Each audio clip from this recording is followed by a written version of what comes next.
What's up, tribe? How you guys doing? Go ahead and hit that subscribe button, and I hope you like this video. This is Love and Marriage Huntsville, Season 3, Episode... I'm not sure. 12, I think. So, it's our last day in Vegas. The guys are all sitting around talking. Everybody's packing and getting ready to go. We see Tisha and... Kimmy have a conversation, and basically their conversation was, glad we sort of got a chance to talk some things out while we were here in Vegas, and let's just leave it here. We're moving forward with our sisterhood. Sometimes in friendships we allow other people to get in our head, and it's all love, and I love you and you love me, and it's hugs and kisses, and I'm glad we were able to get into a better place. So great. She also asked Tisha how she felt about Marcel not renewing his vows. And Tisha was like, the last couple of years of our marriage has just been really rocky, and it would have been a great thing, but he just wasn't interested in doing it. And, I really, I really just want us to be in a better place, And they talked a little bit about what he had said about the depression, and she was like, yeah, I really want us to just be in a place where we can talk about those things and just, progress or whatever. So...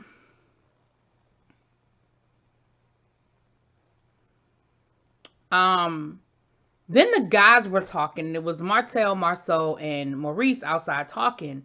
And they had a really good conversation about just depression and, what's been going on the last year and why they felt the way they felt. And to hear Martel talk, it sounds like Martel's dealing with a little bit of depression. And he even said, hey, I may be depressed right now and don't even really know it. I'm just pushing through. He said, there are times when I don't want to leave the house. There are times when I don't want to do anything. And, I'm just going through the motions, and I'm just making myself, do what I need to do to go through the motions. And I'm thinking to myself, that sounds a lot like depression.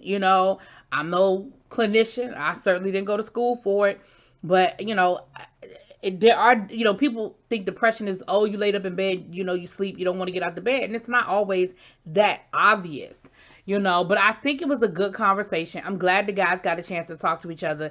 And what Marceau was basically saying was what he did in this last year, he said he'll never do again. He said he sacrificed time for money, and he doesn't want to do that again.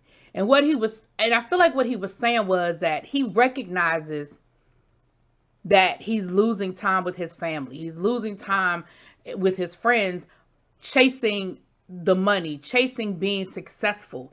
But he's scared to stop because he's scared to not be at the mountaintop. But being at the mountaintop also scares him. And I think that's the part about being in business and owning businesses that people don't understand is, yes, it's great that you have all this money and you can live a certain lifestyle and you don't have to worry about certain things. But there's another level of problems that come in when you are focused on how I'm going to, making sure that the lights stay on. I have people working for me. I have a payroll I have to worry about. If this fails, all of this falls down, like the dominoes all fall down. And there's a level where you get to, it is a fear of success. Like you want the success, but then you're there and it's a fear of maintaining the success. And so I think it's a real conversation, that all of them are dealing with. Later on in the episode, I'm just going to jump to this part of the conversation because it's connected. Kimmy, Tisha, Marceau, and Maurice, they go out to dinner and they bring up the depression again, and they're trying to convince Marceau that he needs to go and talk to a professional. And he was like, but I don't need to. And he would not, even to the point where Maurice was like, listen, will you do me a favor? Like, as your brother, will you do me a favor? Like, we'll go together. And Marceau was like, yeah, no, I'm not doing that. Because he was like, listen, we grew up poor together. Like, both of us have that same fear. Both of us work the way we work, and we grind the way we grind because we have that same fear. Let's go talk to somebody. Like, I'll go with you. And Marceau was like, no, I'm not doing that. And Tisha was like, well, what can I do to help? He was like, well, you can listen more. And she was like, I feel like all I do is listen to you. Like, that's all I do is listen. Like, I don't know what you're talking about. And he said, well, maybe I just overstated. Maybe I was using the wrong words. No, you were probably using the right words, but now you're upset about the reaction that you're getting. And he even used the example of, I mean, it's like if I bang my knee, like I just need to give it time to heal. Maybe I don't need to go to the hospital. Maybe I just need to give it a couple of days and prop it up and give it time to heal. And he's saying, I'm okay. Like, I'm recognizing that I have a problem. Let me just let it fix itself. Let me see if it just works itself out. And I don't need to go see a professional right now. And what they're saying is, and Tisha had a perfect rebuttal to that. She said, you know what? That's what my aunt did. You know, my aunt had a lump on her chest and she was too busy to go to the doctor. She was too busy to check it out. She was too busy. She was too busy. And at the end of the day, it was cancer and it spread through her body. And guess what? She's not here anymore. So God forbid you end up having a breakdown, or worse, like nobody wanted to use the other word that I think everybody was thinking, but nobody wanted to say it, but they were like, you could have a breakdown. You could go into the hospital. Your depression could just grow and get deeper. And we're saying that we're here to support you, but none of us are professionals. You need a professional. Like you wouldn't go to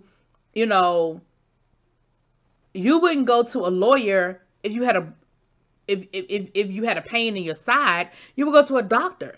So saying, oh, okay, well, I'm just going to sit here and prop my foot up. Like, and it's frightening. It's frightening to not just hear Marceau be so adamant against going to get help, but it's frightening to hear because like they said, it could really get a lot deeper. So anyway, I jumped ahead a little bit because again, it was an extension of the same conversation, but everybody is saying, Melody was saying that the Vegas was a disaster for her because it disturbed her peace. She said she had gotten into a good point and she was able to deal with, Marceau in a certain space, but Vegas sort of shook that for her and it just wasn't worth it. She said her and Martell, I said Marceau, I meant Martell. She said her and Martell are not at a place yet where they can have that conversation. They're not in a good space right now. And it was just too much too soon. And I get it. Y'all are filming the show, but it was just too much too soon. So everybody is back in Huntsville. We have Melody and Tiffany meeting up, and Tiffany kind of in her feelings a little bit because she said, I reached out to Melody. Melody hasn't responded to me, and we have business. Like, this ain't about friendship. We got some business we need to handle. So she meets up with Melody, and Melody is, once again, she got another product she pushing. God said yes. Go on by the God said yes merch, honey. And Melody was explaining to Tiffany, she said, I know you reached out to me and I didn't respond, and I apologize. She said, but what I have learned is when it's time for me to reset, I need to just let everything out and reset. She said, Vegas really shook my energy. It really disturbed my peace. And I needed to reset. And she said, I understand that there were things that we needed to handle. And I sort of dropped the ball on that because remember, she was asking Tiffany for some interns and Tiffany was trying to get it straight. She said, school was starting. I was trying to get you your interviews. I was trying to get you your people set in place before the semester started, because a lot of times maybe there was a way that they could get credit for a class or get some something connected to school or something like that. She said, but the semester has started, like that ship has sort of sailed. And so, Melody apologized and explained, and I feel like Tiffany understood it. But, again, at the same time, business is business. And then they were talking about Destiny. And she was like, I really want to apologize for what Destiny said. I feel like she did a little bit much and went a little bit far, And then Tiffany said, well, Destiny did reach out to me and say, maybe me and her should get together and have like a spa day or something. So hopefully we can talk that out, Then we see Martell with Martell Jr. meeting up with Lou down at his facility. I guess his facility is like a training facility for athletes / gym, and so Martell Jr. Plays baseball, and Martell Sr. is like, I know he has skills, I know he's talented, but maybe he just needs to get a coach, get somebody to help him, hone in that talent. And so they're sort of like taking him through the paces and giving him some practice balls and everything to see how that works out. And so then Martell wants to talk to Lou about his situation with Melody. And they talked about Vegas.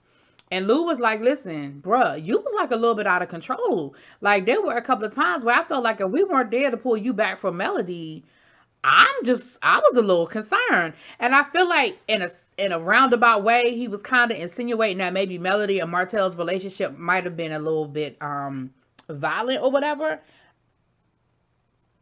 Oh, I'm sorry. I don't know. That's kind of the impression I got. I don't know if that's true or not. So then Martell was talking to him about, him and Melody just trying to be in a better space and co-parenting. And he said, listen, right now, I don't like the fact that when Melody has the kids, they're with a babysitter more than they're with her. And I want to talk to her about maybe getting full custody. And Lou was like, you talking to Melody about that? Like, because I think he already know that that's going to be a problem.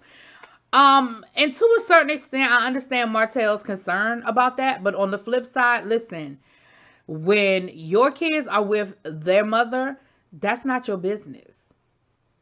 I mean, it's just not. I mean, it wouldn't be any different if Martell had a problem with the fact that Melody had a boyfriend and the boyfriend was around the kids. Like, what Melody does when she has the kids ain't your business, and vice versa. If you decide to have a new girlfriend around your kids, that's not your business. That's not your concern. And I understand, all of those things are hard. We're all trying to process and figure out our new space in this.